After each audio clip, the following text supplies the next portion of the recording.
So I guess if you're gonna have an issue, this is probably not too bad of a spot to be.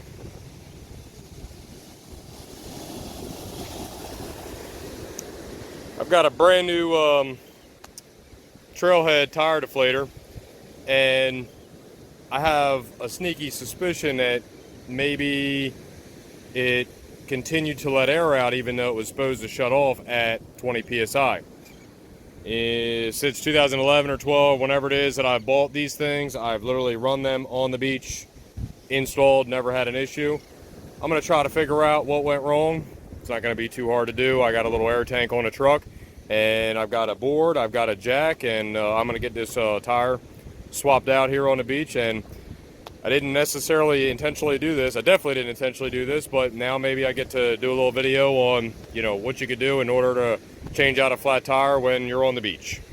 Now, I've never had a flat on the beach, but I have helped a lot of people change flat tires or even get out of stuck situations. This is a little block setup that I built a long time ago, and I put it all the way up there in front of my fuel tank, and it kind of blocks everything from hitting my fuel tank, but it also serves as two different levels of jacking. Sorry, I just got bit by a greenhead. Serves as two different forms of something to jack off of. Like, I know that sounds funny, but you've got like a thinner board right here, or maybe a little bit taller board right there. Either way, your goal here is to improve your surface area contact when you're trying to jack the vehicle up, so that the jack doesn't just bury down into the sand. Now, in my other video, I talked about how much this truck weighs. Without my camping stuff in it, it weighs 10,000 pounds. So I've got a jack that's able to do 12,000 pounds. It's more than what I need, but it was only like 40 bucks on Amazon, and I just keep it in one of my utility cabinets. So I'm gonna get this thing off here and I'll do another little video. Just as important as making sure that you've got the required stuff that you're supposed to take out over the sand is probably the ability to get to your spare tire. Now, the utility body on this truck did not come with the truck, and I put it on there so it didn't have the hole. Well, I drilled the hole so that I can access the winding socket for my spare tire. Last time that I did this as well, I also greased it up so that it comes out nice and easily. Here I'm doing it with literally one hand, okay? It's almost down, okay? In the event that you can't get it out, because maybe the sand's too high, obviously you can dig out from underneath of the truck in order to get it out. Alright, so I got the tire off, I got the spare tire down. I'm going to have to air it down because I already know that it's 60 psi because I checked it before we left. This piece of wood that I made, I like to kind of point out, I made it so that it gives me two different platforms to jack from. What I also like about it is that when I have it set up like this, in the event that this were to fall, it would land on that. So it would kind of basically keep the rotor and everything like that, maybe possibly out of the sand. If I'm underneath the truck, maybe it gives me at least a chance. I dug myself out like a little hole here to lay in, so that in the event that it does fall, I've got somewhere to go. Also, in the back, I usually bring firewood and I just chop it up while I'm here. But what I did is I just put it right underneath the hitch, and it's like pretty tight right there. I actually have airbags on the truck, and what I did is I aired the bags all the way up, stuck all this underneath of it, and then I pulled the airbags down, pulled all the air back out of them. So it's resting on this, or at least it was. I actually just put this underneath here because I actually had to jack the truck up, by the axle. Before I even did any of that, this is something I was able to do. So I'm just trying to be as safe as possible, taking my time. I don't really have much else to do besides cook some food later. But I got it kind of supported by the rear hitch. I got the jack up with a big board that it's sitting on. And I'm about to put the spare tire on. Alright, so I got the wheel and tire on there now, pretty easy. And got the jack out from underneath of it after I got my block of wood out the back. And once again, Just like to point out how valuable it is to have a board like that in order to have a nice flat jacking surface in order to do your wheel.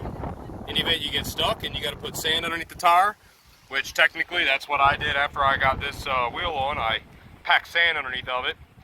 Probably didn't need to, and I'll take a little video of the truck driving out of this little hole or whatever, which shouldn't be an issue. But anyway, it's pretty important, you know, whether you get stuck or you got to change a tire on the beach. You got to have a good board to jack off on.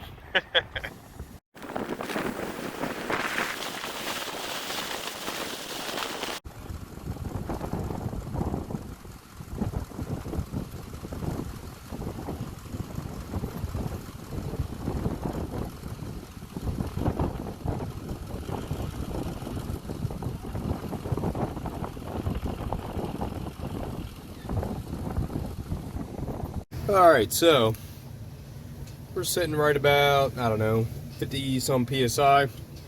I made sure that this trailhead deflator didn't have any sand in it. We're going to screw it on. Notice that.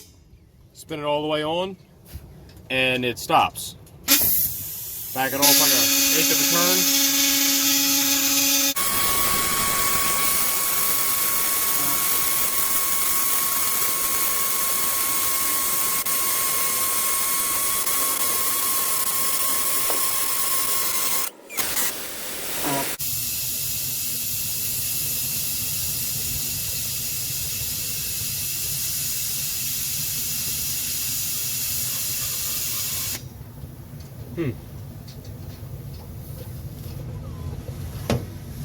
It's very weird because I got two brand new deflators and I absolutely set them both to 20 psi. They were only off by like 1 or 2 pounds when I got them, but for some reason this one here stopped at, I don't know, 28 psi.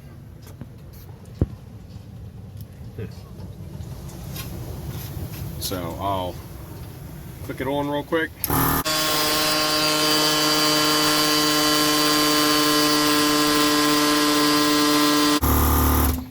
Alright, and we're back to 50 psi pretty quickly.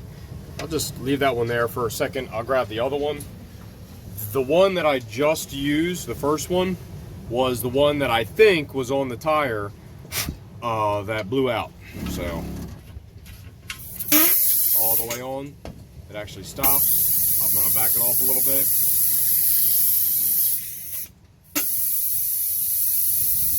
I'll pause it until we're down where we belong. Alright, it's still going down, and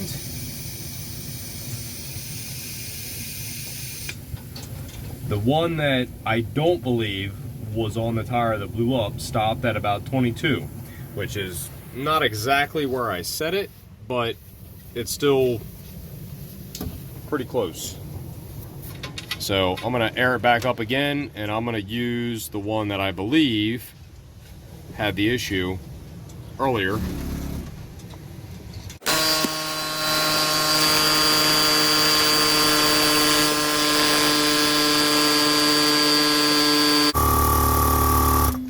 And we're back to 50. I'll pause it.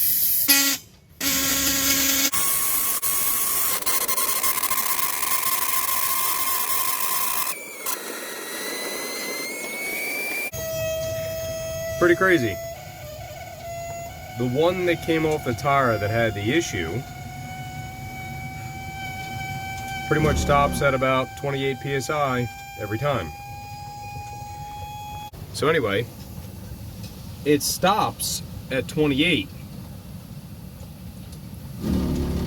But what do I keep hearing?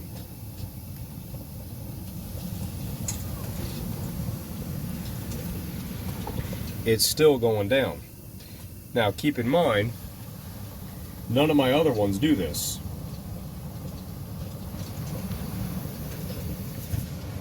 You screw it on all the way, and obviously it stops. I'll retest this thing real quick and see if it stops at 28 when I do that, but usually when I screw it on all the way, it stops no matter what. Now this is just like a standard 1/8 inch Schrader valve that I bought. literally mimics the tire that I have. And I'll air it back up one more time, and actually it doesn't even matter. Yeah, I'm pretty sure this is the reason that I had the blowout with my tire, is because this brand new trailhead that I just put on, that I just got, even though it stops actually at a higher pressure than what I set it at, and I specifically set it at 20 psi. It was only off by like 1 or 2 psi when I got it. And when I set it at specifically 20 psi, well, it actually stops now for whatever reason at like 28, and then it just continues to slowly go down. I mean, you can see I only let it run for a little tiny bit. Look at that. And it stopped at 28, and it dropped 2 psi in like 2 minutes. Well, we were driving on the beach for about 30-35 minutes, so I would assume that that tire was probably about to zero. And that's to be expected if that's what you do, and that's honestly probably why they tell you not to drive on them. But I didn't know, and now I know, and now you know. So I'll test this one more time, and if I get a different result, I'll add it in the video. I'm going to perform a little test. We're at 50 psi. I'm going to take the suspect deflator all the way. It stops. Take it 1/8 back off, just like I kind of have to do on the trucks. And it'll probably stop at 28. And then I'm going to come back and record and see what it looks like after about 20-30 minutes.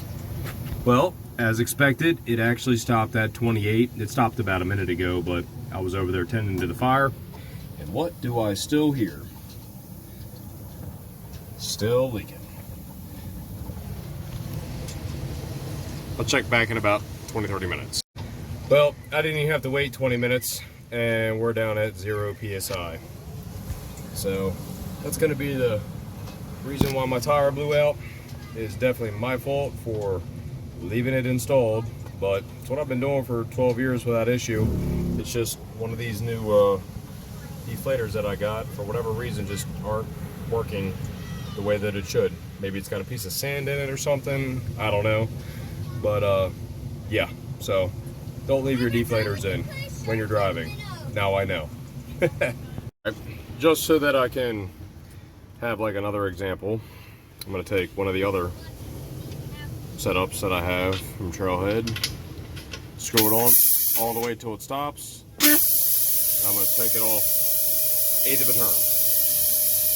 Maybe that's how this Schrader valve is or whatever, but I tested this other one, it's over here, on another tire, and it's the exact same thing. It dropped all the way down to 0 psi within like 10 minutes of me screwing it on. So this one right here started out at 50.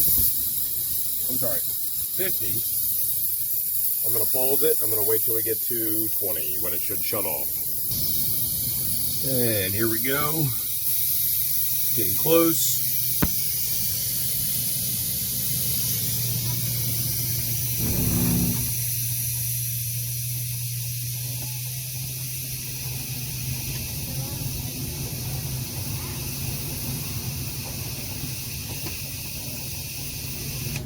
And it literally just shut off exactly at 20, which is what I set them all to. I don't hear anything leaking anymore like I did with the other one, which is down there. So I'm gonna let this one sit here for, I don't know, 20-30 minutes, and we're gonna see what it ends up reading. So hang on one second.